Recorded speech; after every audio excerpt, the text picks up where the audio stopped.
Good morning. We are extremely pleased that you are here.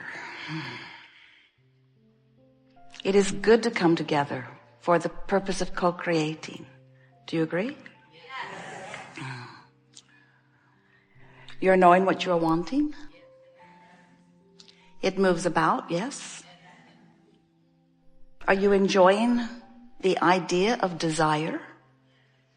Are you enjoying the experience of desire? Are you enjoying the experience of not yet fulfilled desire?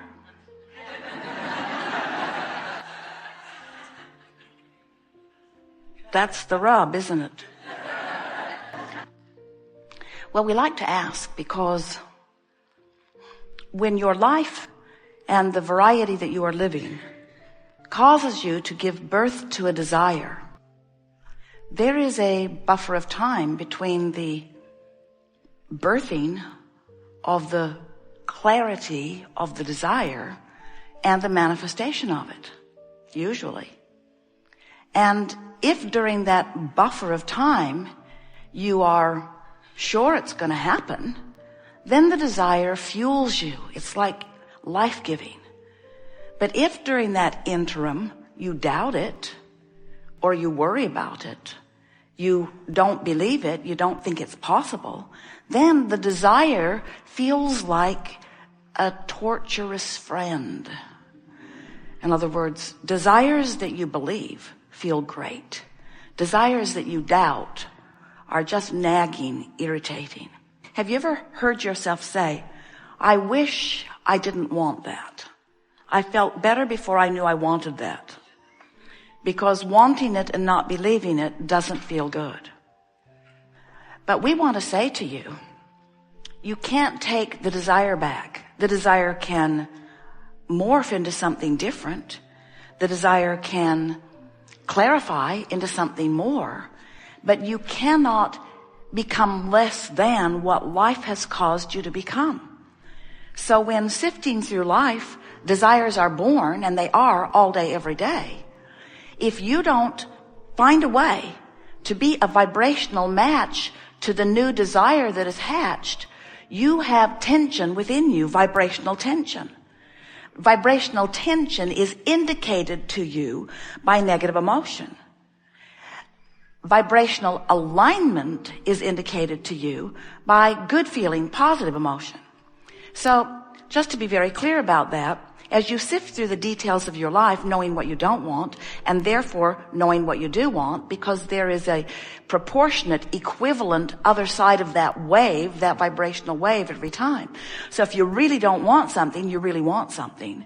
And if you sort of don't want it, then you sort of want it. In other words, there's this contrast that helps you sift all of that out. So as you are launching these rockets of desire, more is happening than that you are launching rockets of desire.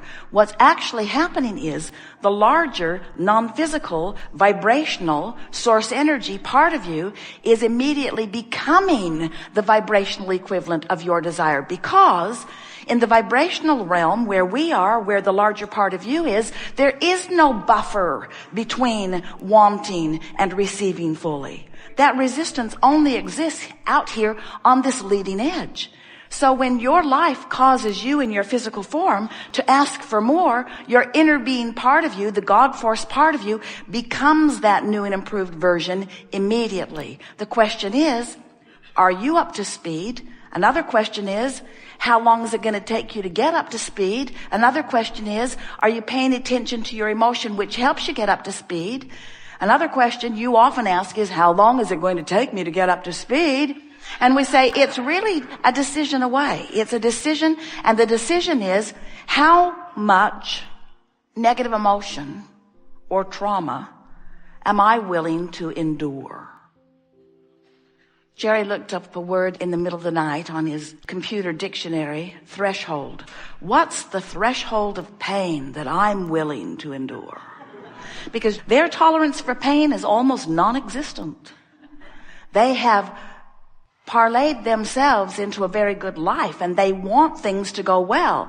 And when they don't, They don't like it, and you don't either, but different people to varying degrees have desensitized themselves to their emotional system. So quite often you're willing to be ornery. You're willing to live in dread. You're willing to feel apprehension or hatred or anger. You're willing to put up with those emotions, not because you like them, you never ever do, but because you can't figure out how to change the circumstances that make them go away. Every word you speak about the reality that you are perceiving practices the vibration and keeps the momentum going. So the logical thing is to stop talking about it. Don't put words to it. That slows the momentum a little bit. The next logical thing is to do some processes that raise the vibration, but that's a hard way of going about it because the momentum is what it is. We're just going to give you the biggest of all justifications. And we're not kidding about this, and yet it is funny. Because we're talking all day, every day about not looking for the evidence of why things aren't working out well. But there is such an innate understanding within you that things are supposed to go well, that when they don't, it just feels freakishly wrong.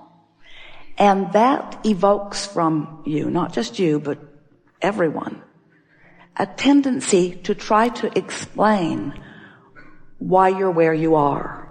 So you're doing two things. You're talking about where you are, and you're trying to explain why you're where you are. And those are the two things you've got to stop doing. And until you stop doing it, the momentum won't stop, because every day you start the momentum over again. And that's the thing that we really want you to hear. The momentum is not carrying on through your sleep state.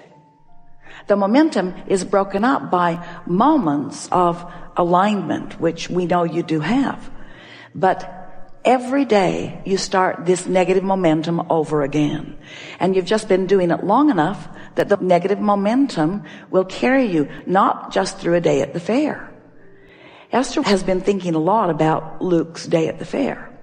And she wants to explain to him, because the tendency was to say, no one said it, but it could have been said. The reason that you didn't get up on the stage during Mermaid is because it was girls that they wanted. But Esther did not want to try to make his negative point of attraction all right.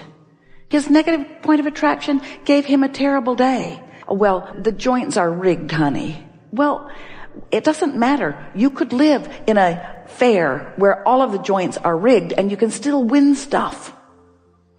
Law of attraction is still going to yield to somebody, you see. And so it doesn't matter how rigged it feels or how unjust it feels. The bottom line is you and you alone establish your point of attraction, and you get a redo every day. And if you get up tomorrow and you just do what you did yesterday, then you just continue to perpetuate the momentum. And we would like to say also that, oh, this is really good. This is really good. We're just going to savor this for a little while.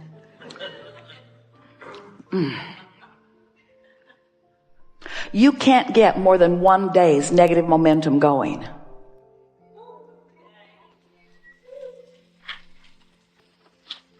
You can't get more than one day's negative momentum going. But you get good at keeping it going because you practice it, and in your practicing of it, you create stuff that you observe. But every day is a fresh day for new momentum. So here's what we're saying to you. Oh, we like this too. What we're talking about here is the likelihood. We don't like that word very much, but we're going to go with it just briefly. Or the tendency. Your tendency to find the high disc is influenced by the disc you found yesterday, because the disc you found yesterday yielded manifestations that you're still talking about. Ooh, don't you like this? So let's go back again. You can only get 1 day's worth of momentum going, because you're going to slumber and that momentum is going to subside. And when you awaken in the morning, you can tell your sad story or a better story. You can tell the story of current reality, and parts of it are good. You could tell the good parts or none of it. Or you could talk in more general terms. There are things about your reality that have manifested that are worth noticing. Your earth spins in its orbit. It's so big and you rarely talk about it. You hardly ever talk about the magnificence of that momentum. You don't talk about the food that continues to grow. No new seeds being trucked in from other planets. The food continuing to grow.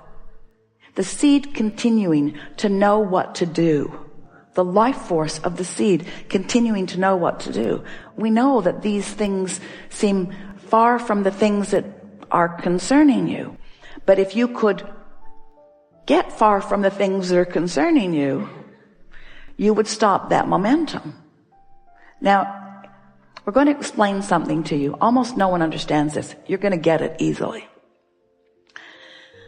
So, you came from source energy and really high-flying momentum. And you're born into a physical body with the potential of increasing that momentum, which you're doing. Because when you know what you don't want, you know what you do want. And so each time you know what you do want, it increases that momentum of who you are really, who you have actually become. So this momentum of who you are is really moving fast. It's this very high, non-resistant vibration. And the momentum of that is calling all cooperative components into its sphere. All cooperative components are being gathered. Well, if you could be less resistant, meaning you've told the story a little less today than you did yesterday, that momentum would pull you closer to it. You would have a better day. It's like you're being pulled up this shaft of well-being, up this vibrational shaft of well-being. And it is so dominant that when you reemerge in the non-physical, you'll have the exaltation of that experience. Humans have messed that up with their screwy stories too, but that really is the way that it is. So when you approach a new day and you think,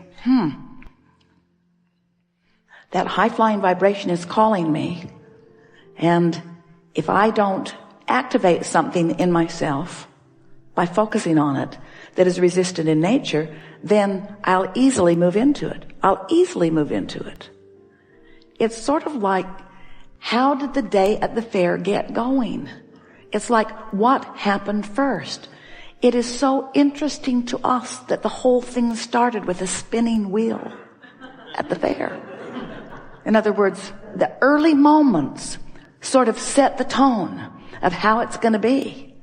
So days and days and days and months and months and months and years can go by of the same tone getting set and the same tone getting set and the same tone getting set, but it doesn't make any difference. You can set the new tone. The thing that we want to impart to you, that you have the ability to hear, and if you do, then you're home free on all of this. We don't want you to choose this high-flying disc so that you can get the job you want or get the relationship you want. We want you to choose the high-flying disc because all of the other ones are inferior to it. We want you to get the high-flying disc because it feels good and everything else feels less good.